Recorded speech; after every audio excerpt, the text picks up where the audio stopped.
ആ ദിവസം തന്നെ അവരിൽ 2 പേർ ജെറുസലേമിൽ നിന്ന് അകലെ 60 സ്താദിയോൻ അകലെയുള്ള എമാവൂസ് ഗ്രാമത്തിലേക്ക് പോവുകയായിരുന്നു. ഈ സംഭവങ്ങളെക്കുറിച്ചെല്ലാം അവർ സംസാരിച്ചു കൊണ്ടിരുന്നു. അവർ സംസാരിക്കുകയും വാദിക്കുകയും ചെയ്തുകൊണ്ട് പോകുമ്പോൾ യേശുവും അടുത്തെത്തി അവരോടൊപ്പം യാത്ര ചെയ്തു. എന്നാൽ അവനെ തിരിച്ചറിയാൻ കഴിയാത്ത വിധം അവരുടെ കണ്ണുകൾ മൂടപ്പെട്ടിരുന്നു. അവൻ അവരോട് ചോദിച്ചു, എന്തിനെക്കുറിച്ചാണ് നിങ്ങൾ സംസാരിക്കുന്നത്? അവർ മ്ലാനവതരായി നിന്നു. അവരിൽ ക്ലയോപ്പാസ് എന്നു പേരായവൻ അവനോട് ചോദിച്ചു, ഈ ദിവസങ്ങളിൽ ജെറുസലേമിൽ നടന്ന സംഭവങ്ങളൊന്നും അറിയാത്ത അപരിചിതനാണോ നീ? അവൻ ചോദിച്ചു, ഏതു കാര്യങ്ങൾ? അവർ പറഞ്ഞു, നസറായനായ യേശുവിനെക്കുറിച്ച് തന്നെ. അവൻ ദൈവത്തിൻ്റെയും മനുഷ്യരുടെയും മുമ്പിൽ വാക്കിലും പ്രവൃത്തിയിലും ശക്തനായ പ്രവാചകനായിരുന്നു. ഞങ്ങളുടെ പുരോഹിത പ്രമുഖന്മാരും നേതാക്കളും അവനെ മരണവിധിക്ക് ഏൽപ്പിച്ചു കൊടുക്കുകയും ക്രൂശിക്കുകയും ചെയ്തു. ഇസ്രായേലിനെ മോചിപ്പിക്കാനുള്ളവൻ ഇവനാണ് എന്ന് ഞങ്ങൾ പ്രതീക്ഷിച്ചിരുന്നു. ഇതൊക്കെ സംഭവിച്ചിട്ട് ഇത് 3-ാം ദിവസമാണ്. ഞങ്ങളുടെ കൂട്ടത്തിലുള്ള ചില സ്ത്രീകൾ ഞങ്ങളെ വിസ്മയിപ്പിച്ചു.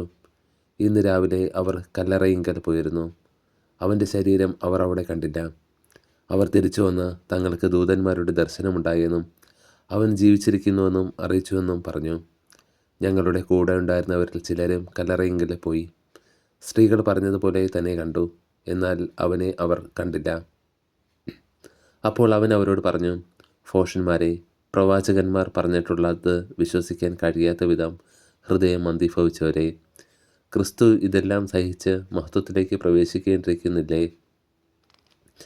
മോശ തുടങ്ങി എല്ലാ പ്രവാചകന്മാരും വിശുദ്ധ ലിഖിതങ്ങളിൽ തന്നെപ്പറ്റി എഴുതിയിരുന്നവയെല്ലാം അവൻ അവർക്ക് വ്യാഖ്യാനിച്ചു കൊടുത്തു.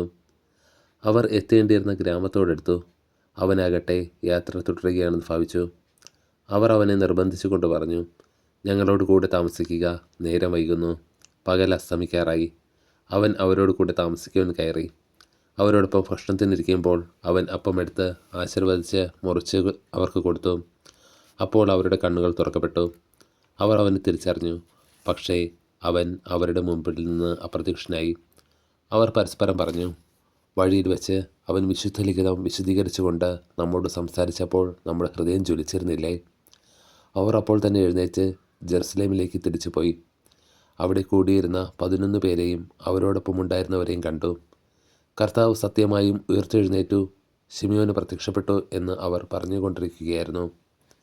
വഴിയിൽ വെച്ച് സംഭവിച്ചതെല്ലാം അപ്പം മുറിക്കുമ്പോൾ തങ്ങൾ അവനെ തിരിച്ചറിഞ്ഞതും അവരും വിവരിച്ചു.